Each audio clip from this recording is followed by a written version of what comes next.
হচ্ছে যে এই মুহূর্তে পাঁচটি কোন বিষয়ের উপর সবচেয়ে বেশি গুরুত্ব দেওয়া উচিত স্বাধীনতা স্বপ্ন পূরণে, সেটি ছিল আপনার কাছে আমার প্রশ্ন।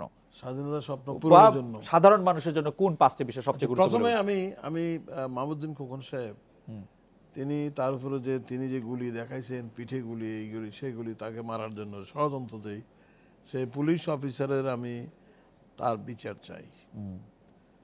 জাতির কাছে আমি বলবো, যেহেতু আমার অভিজ্ঞতা আছে, আমি রাজনীতি করেছি, মুক্তিযুদ্ধ ছিলাম, আমার জীবনে রাজনীতি করে কারো গায়ে, মাহমুদ্দিন খোকন সাহেব জানে, লক্ষ্মীপুরে কারো গায়ে আমি হাত দিই নাই, আমি কোনোদিন ফুল দিয়েও কাগর আমি আঘাত করি নাই।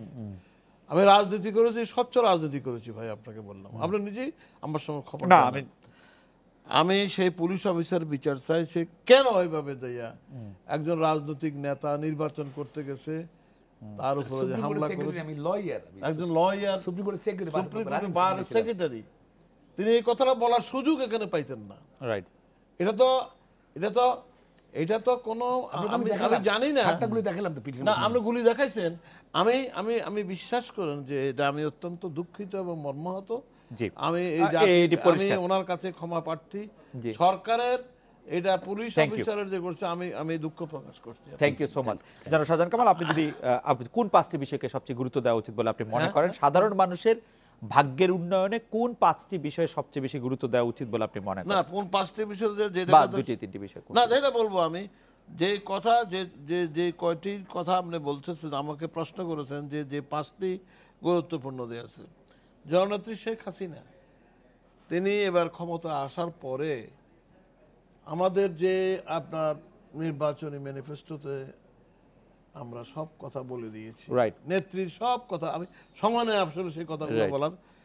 তবে আমাদের যেটা আছে যে শিক্ষা ক্ষেত্রে, আমি আপনাকে আমার এলাকার কথা বলি, আমার এলাকায় এমন কোনো স্কুল নাই, এমন কোনো কলেজ নাই যেটা আপনার পাকা হয় নাই, এবং সেখানে ভালো রেজাল্ট, পাকা হইলে হবে না, ভালো পড়ালেখা হইতে হবে, ভালো রেজাল্ট করতে হবে।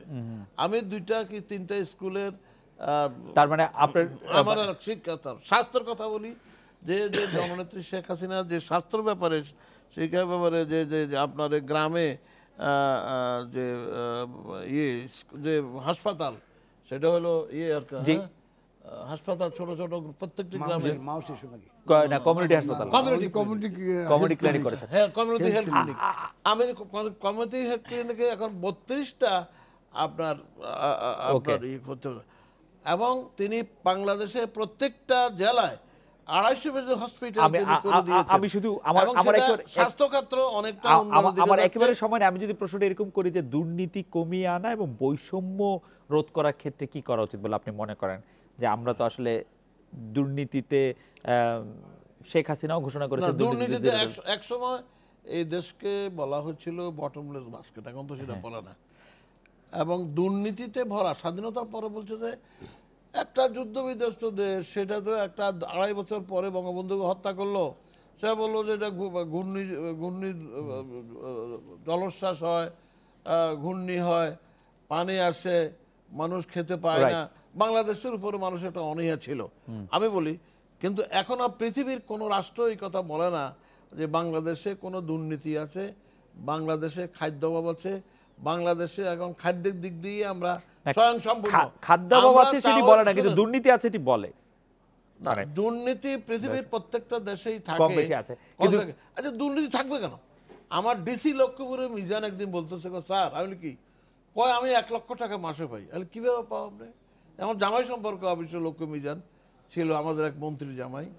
তো কয় না, আমি আমার এত টাকা খাবে কে? তো আমরা দুর্নীতি করবো কেন?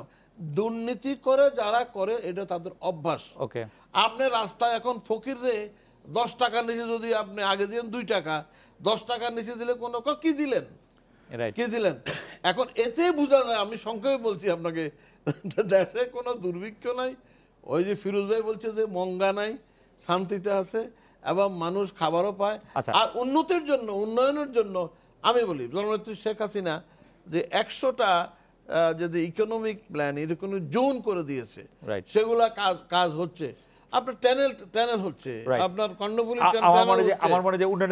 বিমান, প্রত্যেকটা, আমি বিমান মন্ত্রী ছিলাম, আমার কাছে একটু শুনবেন না, আমি আপনার 40 কোটি টাকা জি আমি রাজশাহী দিছি বিমানবন্দর, আপনার আপনার যশোর বিমানবন্দর Right. দিয়েছি, আমি আপনার আমার সিলেট আমার মনে হয় যেন দিয়েছি, শাহজাহান কামাল আপনার এবং বক্তব্য আমি হজ ফ্লাইট উদ্বোধন করেছি Right. 2টা।